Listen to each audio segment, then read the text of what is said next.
Hello and welcome to the European Resilience Initiative Center video podcast. Today our guest is Olga Trofimtseva. She's an expert in agricultural industry. She has many years of experience in this area. She was an acting minister for agriculture, production and food in Ukraine in 2019, and she was an ambassador at large of the Ukrainian foreign minister. Welcome. Thank you, Sergei. I'm glad to be here. Tell me, please, we have now the situation with almost 2 years of Russian full-scale war of genocide in Ukraine. We know that agricultural capacities of Ukraine have been massively impacted by the Russian war. What is the current stance in general of the Ukrainian food production? Yeah, there can be maybe two different answers on this to this question. One of them very short. The Ukrainian agri-food sector is still working, is still running, and as we see, despite all the difficulties, Ukrainian farmers on the fields, we're working right now even because this is the harvest season in Ukraine for the some of the spring crops, but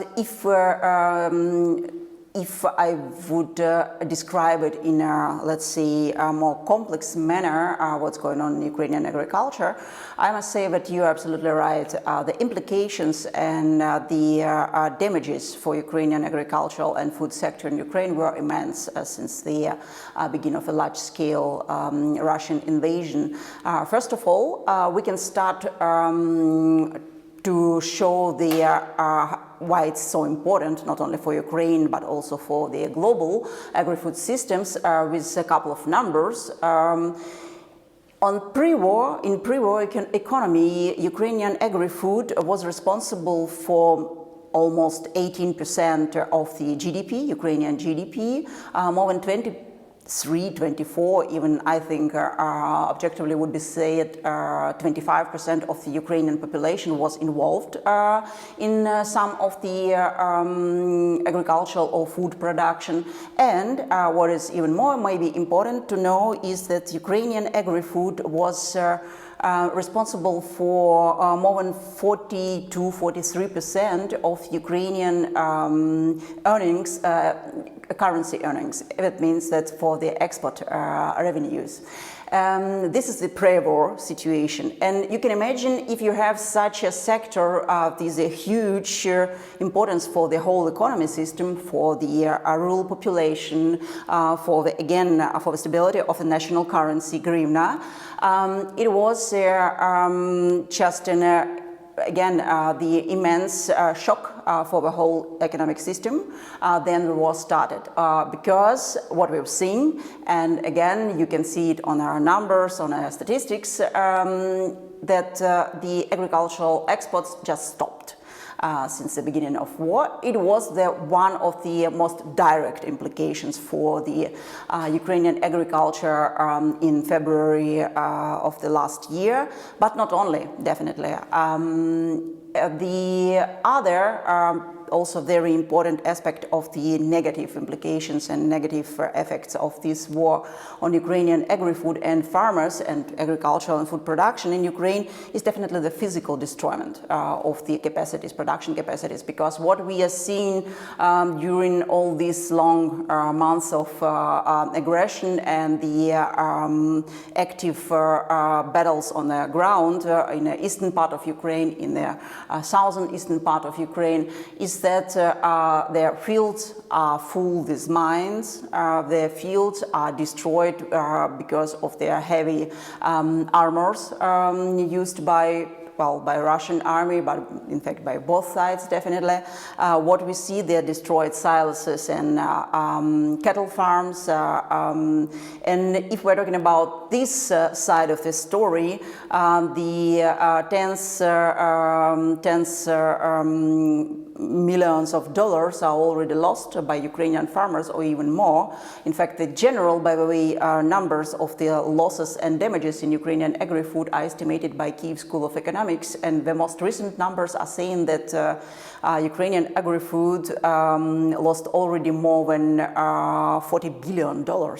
Just imagine what kind of number is that since the beginning of war, because of the direct damages, as I said, down to the fields, production capacities, silos, etc., but also indirectly because our farmers were not able to sell their products, because our farmers were not able to get their prices which we expected for their products. This is actually lost revenues because of war as well.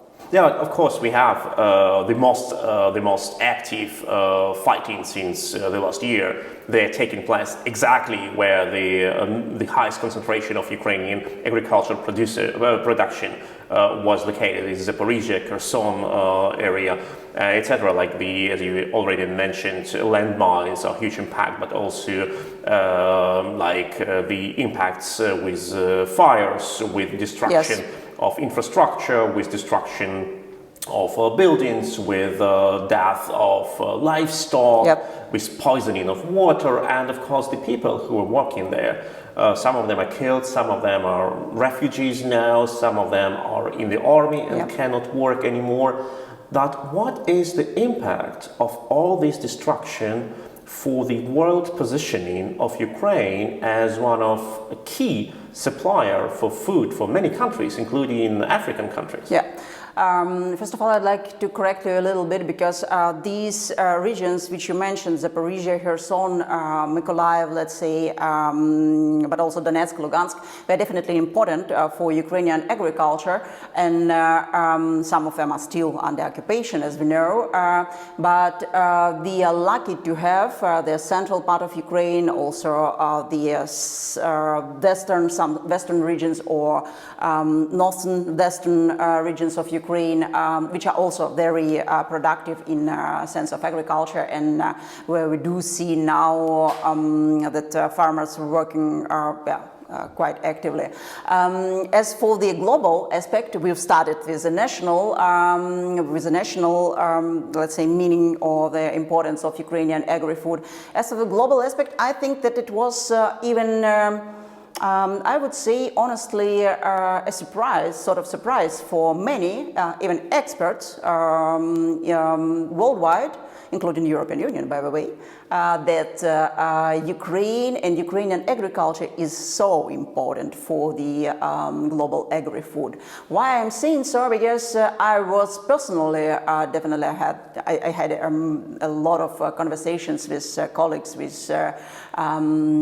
some officials here within the European Union and in other countries, and we were really not prepared, I think, to see such a huge direct impact of the fallout of Ukraine from the global agricultural markets. What I'm talking about is that the price shock on global food markets was very clear and very obvious since the beginning of the Russian war, large-scale invasion against Ukraine. As the grain and oilseed exports stopped, in fact, because of the blockade within the Black Sea ports, what we've seen the shortages of the cereals, of the grains and oilseeds, not only on a vulnerable, let's say, markets like African one, like Middle and Near East, but also in European Union, for instance. I remember how, like,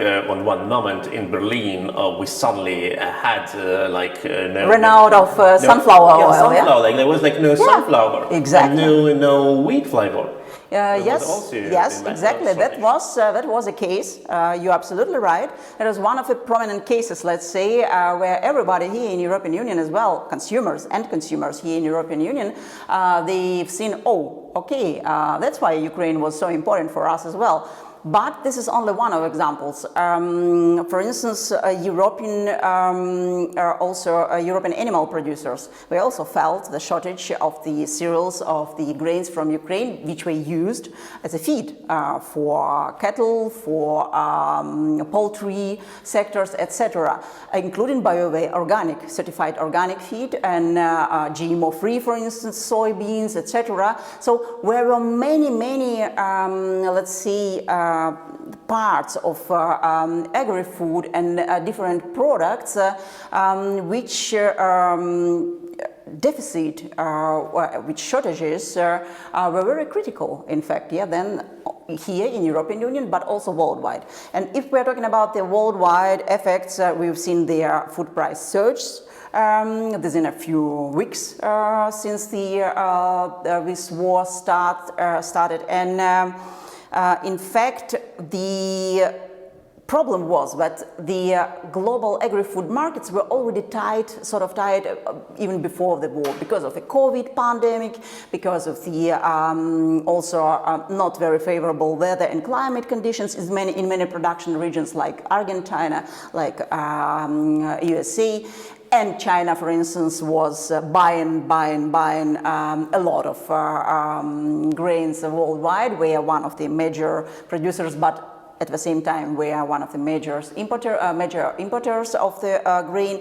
So this situation was like escalating, because of the war of Ukraine and in Ukraine, and because of a blockade of Ukrainian Black Sea ports. What we've seen then, we've seen that at first, by the way, thanks to the European Union reaction, so-called solidarity lanes started to work. This is the on-ground ways of export from Ukraine to the European Union, but also to the third countries, by rail, by trucks. But this was not enough, let's say, because again, a couple of numbers. Ukraine is has produced in 2021 more than 100 million tons of grain and oilseeds. So you can imagine this is a lot, quite a lot. And to export all these volumes, you need rather railway, and you need definitely ports, because then you have a sea ports infrastructure and possibility to export with ships. That's first of all cheaper and more effective. If you are forced to export all these volumes, huge volumes of grains and oilseeds with rail or trucks, well, it makes logistics more expensive. It makes it, the way of Ukrainian grain, let's say, even to Germany or to Spain, longer. And it presses the domestic prices for Ukrainian farmers. That was also one of the adverse negative effects for Ukrainian agri-food sectors, which we feel till today, unfortunately, that Ukrainian farmers, despite of the higher worldwide prices for food prices, grain prices, commodity prices in general, Ukrainian farmers are getting lower prices because of all these problems with logistics, etc. Again, coming back to the importance of Ukraine, one more number maybe for our viewers is that 80% of the humanitarian grain, so-called, which was bought and delivered to the poorest countries in sub-Saharan Africa, again in the Middle and Near East by the World Food Program of United Nations Organization, was bought in Ukraine. And 80%. Now this week. And you can imagine, so this 80% of this grain was then stuck in Ukraine. In fact, you cannot, you can buy it, but you cannot deliver it to these countries. Mm-hmm. And the problem again is that the richer countries can buy this grain even at higher prices, so they can have more stocks, etc. The poorest countries worldwide were just dependent on the in-time deliveries of this humanitarian grain, because without it, there are just huge price hikes, and people there just cannot afford the food staples, the most simple things to eat. So that's the like I name it a chain effect, of all this what was happening in Ukraine, and how the situation in a negative this negative chain effect spread it around the world. The chain effect of the Russian full-scale invasion in Ukraine and the consequences for the world with rising food prices, with rising food insecurity. We are talking with Olga Trofimtseva, who was an acting Minister for Agriculture and Food in Ukraine in 2019 and Ambassador-at-Large at the Ukrainian Foreign Ministry. And we are talking about the consequences of the Russian war for the world food supply.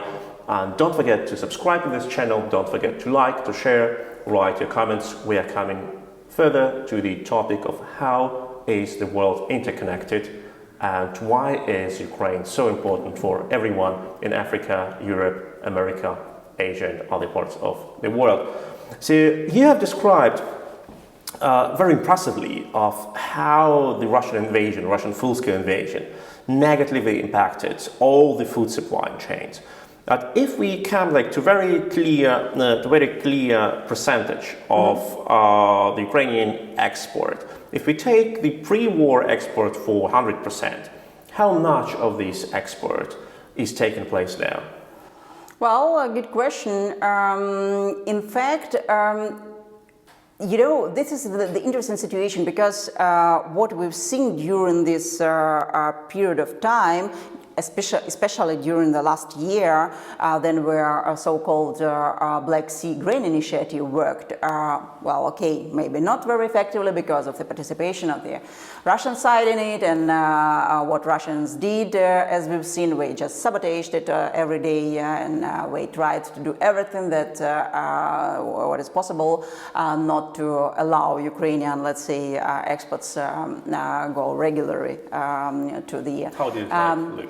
Well, we've seen in many official, half-official and non-official messages from the work, how the Black Sea Grain Initiative worked. We have this so-called inspectional center in Turkey, which was situated in Turkey.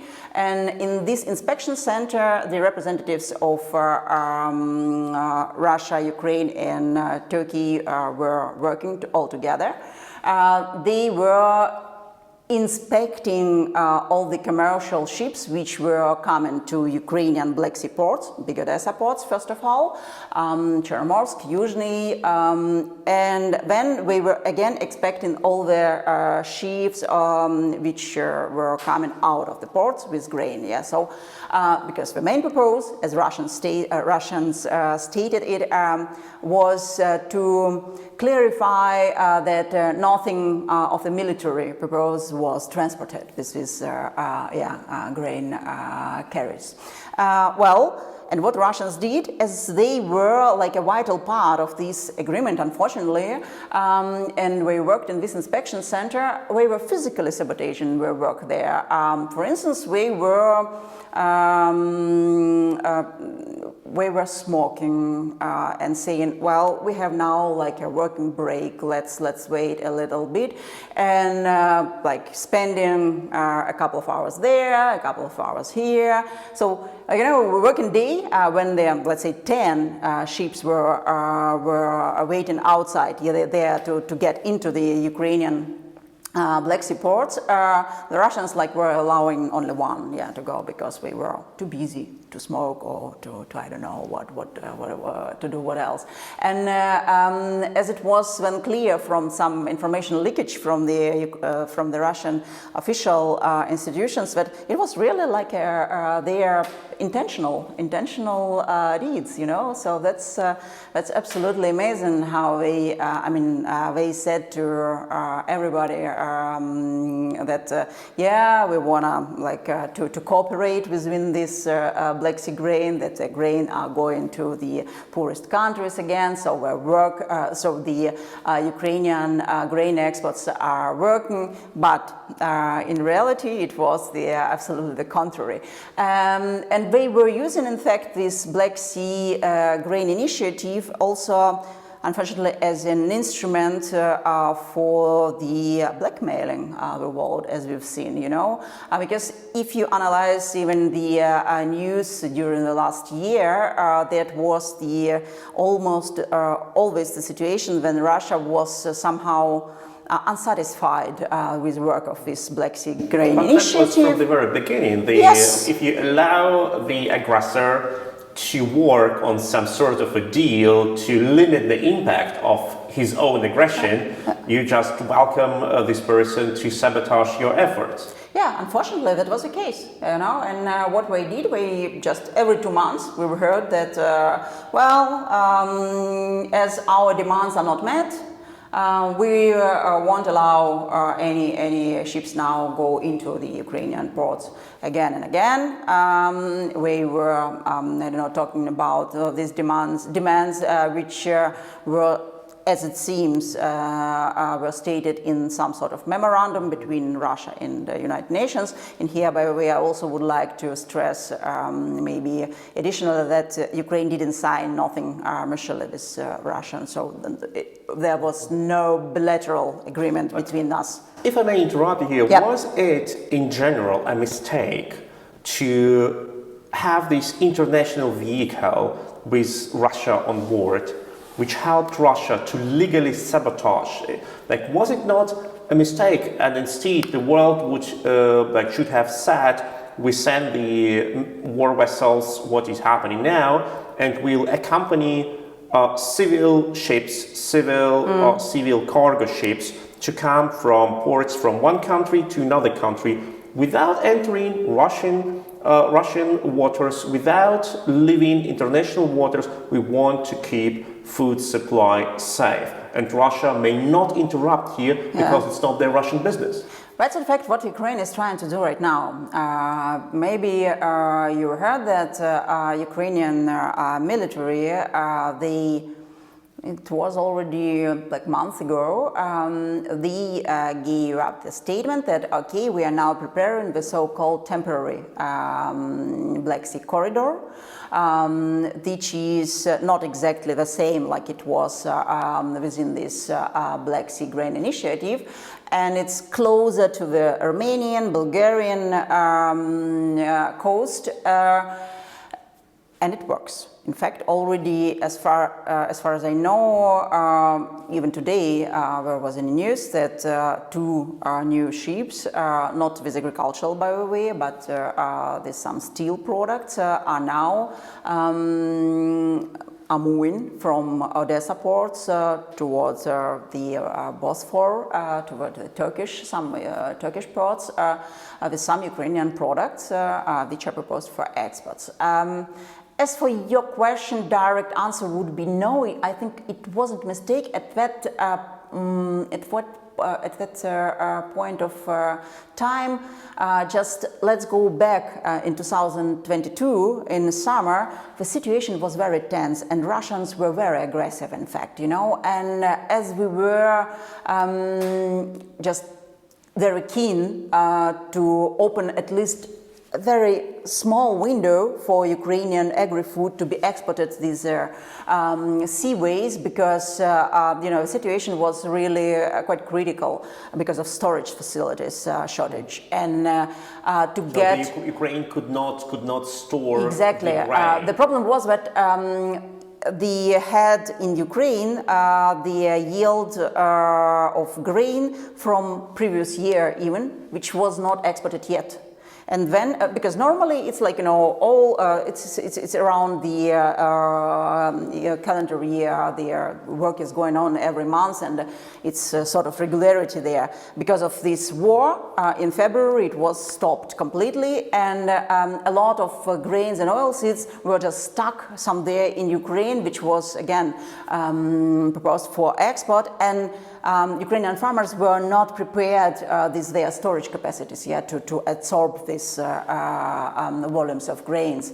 That's why it was critical for us to get at least some sort of opportunity to export all that volumes. And on the other hand, I think the United Nations, we were also, and Turkey definitely, as negotiator, because we've seen that Erdogan was also, don't forget that he's elected now, but it was also the cycle before elections in Turkey. He was very interested to get this Ukrainian grain as well, also for the Turkish internal domestic market, because Turkey is among the most important Ukrainian buyers of our grains. We are then processed with grain in a mill and flour, sorry, and on their mills, and it's important for Turkish economy, in fact. So there were many interested parties at that time to get sort of agreement as soon as possible for the sake of security. Well, with Russia, again, you know, we've already learned that any kind of the agreement is not worth the paper on which is written on, and this is the case, in fact, with Russia, because we've seen the ultimate goal of Russia is destruction of Ukraine. So they are not interested in doing something which strategically improves Ukrainian position. What we used, by the way, this Green Initiative even to weaken our position on a world grain markets. What we've seen, again, we've seen these propaganda narratives of Russian side that as we said, as we see, Ukraine is exporting their products with this grain corridor, within this grain corridor. But poor Russia, we cannot export effectively their agricultural products, their fertilizers, etc. It was not true. It was completely false statement, you know, because in 2022, Russia did the record sales, export sales of their wheat. And part of it was stolen from southern part, from southern and eastern part of Ukraine. We have seen also the fruits from Kherson and Zaporizhia regions which have been sold as Russian fruits, like relabeled, etc. Please don't switch off your computers. Watch further. Subscribe to this channel. Like, share, comment. We are going deeper into the details of how Russia is trying to weaponize the food market and use its war of genocide against Ukraine to improve Russian positions on the world food market. The question which I wanted to ask you regarding the export routes, we have now quite different situation on the Dnipro River. With the Russian destruction of the Kakhovka dam, the Kakhovka water reservoir, which was the largest on the square in Ukraine, and is 4 times bigger than the Lake Constance in Germany, for example, is one of the biggest European lakes, and Kakhovka is 4 times bigger. The routes for the food transport to the Black Sea, especially the grain transport, are not working now, or mostly disturbed, or how it looks like. Again, luckily, even before the war and before the destroyment of the Kakhovka dam, the main way to bring the grain from farmers to the seaports was a railway. So the river transport for the grain and in general the agri-food exports and our kind of the product exports was not so actively used. In fact, only a couple of companies like Nibulon, the largest Ukrainian national agricultural producer, exporter, and logistic company, we invested a lot in development of river logistics, but we were among a few, let's say, who used it really actively, and that's because they are situated, in fact, in southern part of Ukraine, near Mykolaiv, and where we really heartbreaking pictures of one of their river terminals and river silos not far from Kakhovka Dam. There now you cannot see, where no it's water. Far away it's from far water. away. You cannot use it, and geez, it's. I just can imagine what we are feeling right now. It's again about this direct losses. So, but the railway was the main and still actually the main way to get Ukrainian grains to ports or to even to the European Union border, because some of the products like rapeseed, for instance, you can transport also with trucks, but mostly if you're talking about corn or even wheat or barley, that's rather the railway again because of the volumes. If you are exporting or if you are trying to transport it with trucks, well, it's too expensive. It's too expensive and too ineffective. What is the situation now with the Ukrainian export to Europe or via Europe? We have seen a lot of tensions between Ukraine and Central European neighbors who are actually very supportive in all the issues and providing a lot of military support, but the grain export is a very painful topic for them. How can you describe the situation here? Well, their first statement would be that what we've seen since the beginning of war, that European Union in general became our major trading partner in agri-food. And this is for me also one of the signs, solidarity, definitely, and also a good sign for our future process of the accessing and joining the European Union as a member state. The second statement would be here is that, well, yes, we do have this, I would name it not very simple situation with our neighboring countries. Unfortunately, 5 neighboring states, it's Poland, Slovakia, Hungary, Romania and Bulgaria. They joined these actions in spring of 2023. As for the banning or, import ban for Ukrainian grains and some other products, as for the analysis, I think that the analysis, the complex analysis is not there yet, but my personal impression was and still is that the situation has many dimensions there.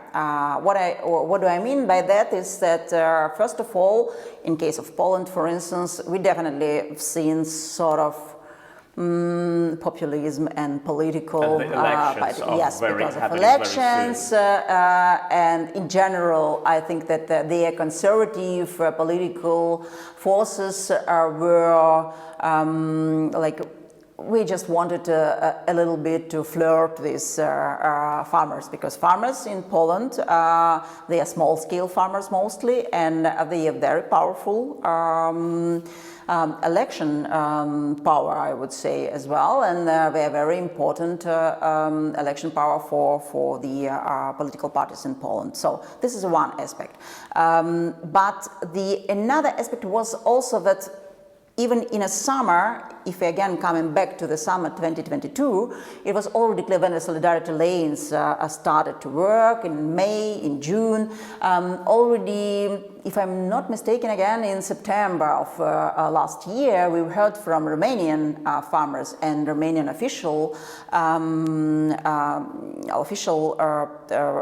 some official, I don't know who was it, not minister himself, but representatives, let's say, yes, some official representatives of Romanian ministries, they said that, well, we do see that it could be difficult, all the transit of Ukrainian grain for us, so we should talk this European Commission, we should talk to Brussels about the investing in these transit capacities, in their port capacities, in logistics, for instance, in an infrastructure along the border between the Ukraine and European Union, but also in ports, in seaports, in Germany, in Poland, but first of all, again, in the southern part, in Bulgaria, in Romania, which can be used effectively for these Ukrainian grains exports. Unfortunately, again, as we know, European Union is not the fastest economic union, and the reaction was very slow, and we see even till today how it works. Yeah, so the reaction from Brussels normally is, as I'm always saying, it's one of the problems I think in the European Union, that they are too bureaucratic, too inflexible in many cases, and they are reacting too little and too late. This was also the case, and even till today, I must say that some of these countries, like Poland, they are still complaining that we don't see much action from European Union side to help them really all these investments in the infrastructure and logistic capacities, which should be done, in fact, because again, coming back to the issue of Ukrainian accession into EU, even from this point of view, we should work on that. But it didn't happen then. And we had at some time the situation there. I can imagine that objectively, I don't think, by the way, that Ukrainian grain had really such a price pressure on these domestic markets. But it's rather was a cycle, the general situation with prices worldwide, the world conjuncture and the market situation for farmers was not so simple. We were waiting that prices would go higher. It was not a case, and everybody was disappointed in Poland and these Central and Eastern European countries. Well, and here Ukrainian grain comes, not as additional, as additional irritating factor. What will the Ukrainian agricultural sector need after this war is won by Ukraine? How fast can recovery take place? You have named incredible numbers, like over 40 billion euro of damage. How can this damage be? How fast this damage can be compensated, and through what means? Yeah, Sergei, it's one of the most difficult questions maybe right now, because first of all, the war is not over. And when we during even our conversation right now with you, the war is still going on, and that means that, as I said at the beginning, this physical destroyment, unfortunately, is also on the way in Ukraine. And almost every day, you can read in Ukrainian news some of the inner regions, like near the front line or near the Russian border, unfortunately, that due to the artillery attack or due to the rocket attack, again, some silos was damaged, some grain was burned, and it's absolutely like when you're reading that, you're always thinking, geez, that's really, it's not a war in its classical meaning. No, it's really terrorist attacks and terrorist actions. It has been done in the Middle Age with the total plundering and destruction of the whole country. Absolutely. Just imagine, by the way, since the moment when Russia exits the Black Sea grain deal in July of this year until today, they destroyed almost 300,000 tons of grain. 300,000 tons. It's a lot. It's really a lot. It's maybe not so critical again for Ukraine because of the tens of millions of tons which we are producing and exporting, but it means a lot for a particular farmer who lost this grain. That means a lot for a particular buyer, maybe Egypt or Ethiopia or I don't know who else in Africa who was expecting this grain. And this is absolutely awful. And coming back again to the question, that's why it's difficult to answer it, how long will it take or how expensive would it be to rebuild Ukrainian agri-food sector after the war. Because with every day of the war continuing, this price is getting higher and higher. But what we know till today is that, again, some of the Ukrainian experts, for instance, the, again, Kyiv School of Economics and other scientists, they're assessing that it will take up to 10 or even maybe 20 years to get for Ukrainian agri-food sector to get back to the pre-war level of productivity and the volumes of productions. And we concentrated today with you on the grains and oilseeds because it's the most important for the global food security issue. But we do have many other subsectors in agri-food which are also negatively impacted and affected by Poultry, the war. dairy. Exactly. Small-scale farmers are also suffering. And so everything in complex, I must say it will take time, definitely. But on a positive side, again, what I'm personally seeing as a